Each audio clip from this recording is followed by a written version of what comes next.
Joining us now to dig deeper into all of this, Delaware Democratic Senator Chris Coons, a longtime friend and colleague of Joe Biden. He's also a member of the Judiciary Committee, where he served alongside Kamala Harris for many years. Senator, welcome this morning. You know both of them personally.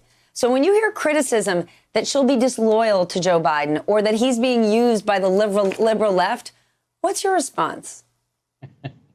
Well, Stephanie, it's been both striking and concerning to see that the Trump administration's response to the pandemic and the Trump administration's response to Kamala Harris have been the same: bungled, chaotic, and without a clear and coherent message.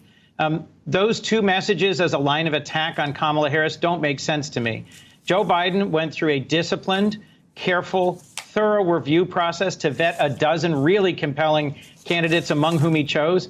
Then he went and made individual interviews a key priority so that in the end, he and Jill could make a choice about someone who they knew would be the same kind of vice president for Joe that he had been for President Obama. Someone he can trust, someone to whom he can entrust important and difficult challenges, and someone who will not only have his back, but who will be dedicated relentlessly to responding to these three crises: the pandemic, the recession, and a renewed focus on inequality in America. Kamala Harris is going to be a great vice president. She's been a wonderful colleague on the Judiciary Committee. I've seen her take on bullies, deliver tough questioning, come prepared and engaged and ready. But I've also known her personally as someone who's engaging, who's warm, and who's got tremendous empathy. Joe was looking for that combination of skills, strength, character, and heart. And President Trump is obviously incorrect. There is no evidence that Senator Harris is by any means anti-police. But I do want to talk about criminal justice reform. It is a huge issue in the upcoming election. Former VP Biden has had to walk back his signature 1994 crime bill, and some people are uneasy about her record as a prosecutor. Is criminal justice a vulnerability for these two?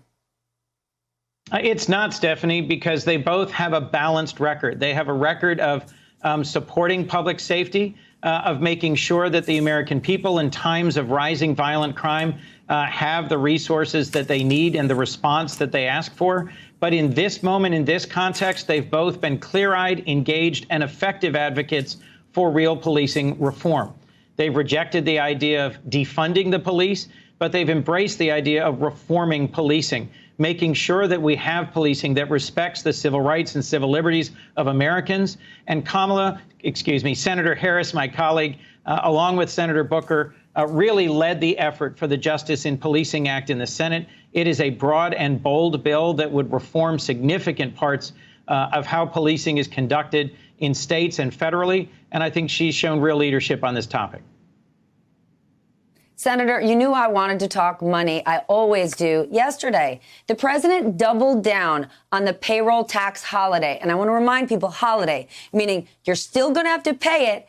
It's just on delay. But he said if he wins the next election, he'll make it permanent. Watch this. At the end of the year, the assumption that I win, I'm going to terminate the payroll tax, which is another thing that some of the great economists would like to see done. We'll be paying into Social Security through the general fund.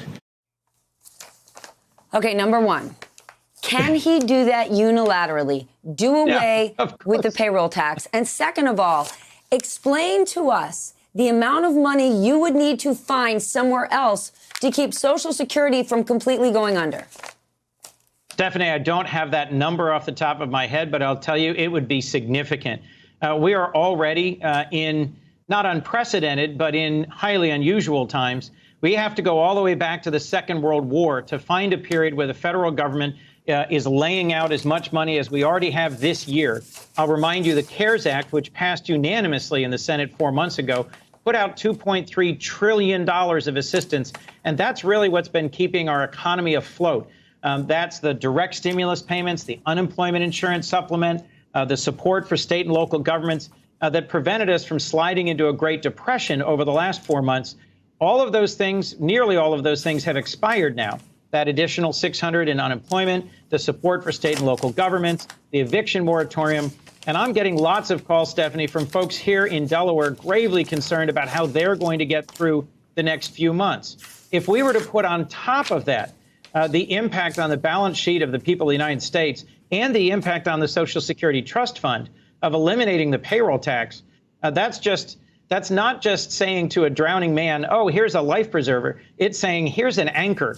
And it would mean that the Biden-Harris administration in January, if they are so successful in the election, as I hope and pray they will be, they'd have just another challenge in terms of repaying all of those unmade contributions to the Social Security Trust Fund.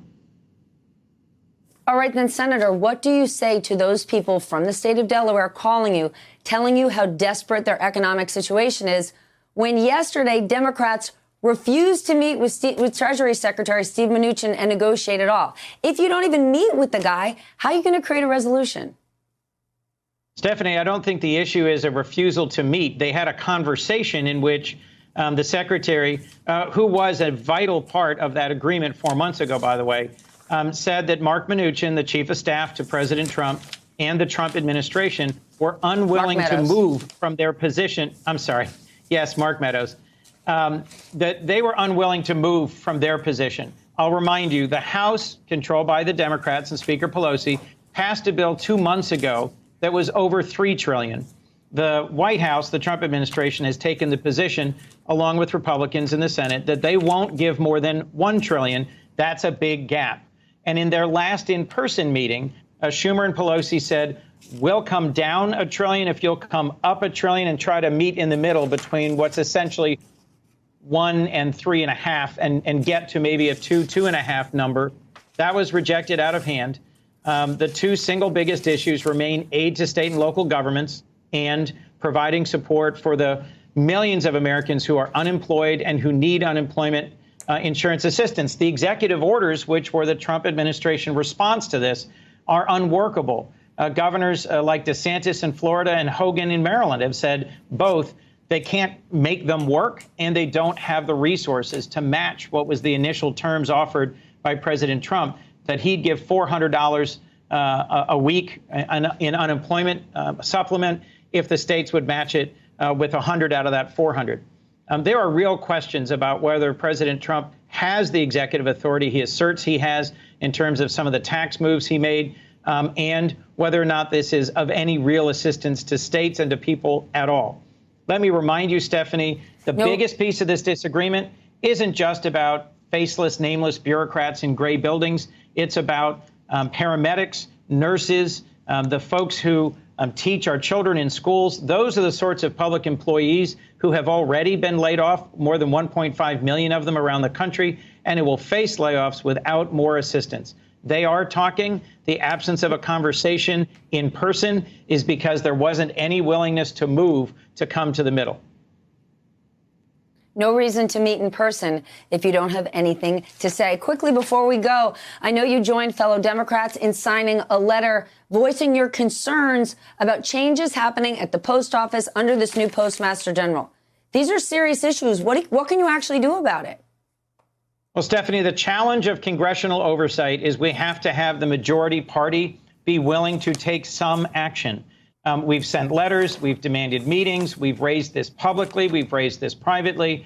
I've had Delawareans up and down my state, Republicans, independents, Democrats, call my office to complain that medication is arriving late, that packages and letters are arriving late. This is because the Postmaster General has changed the delivery standards.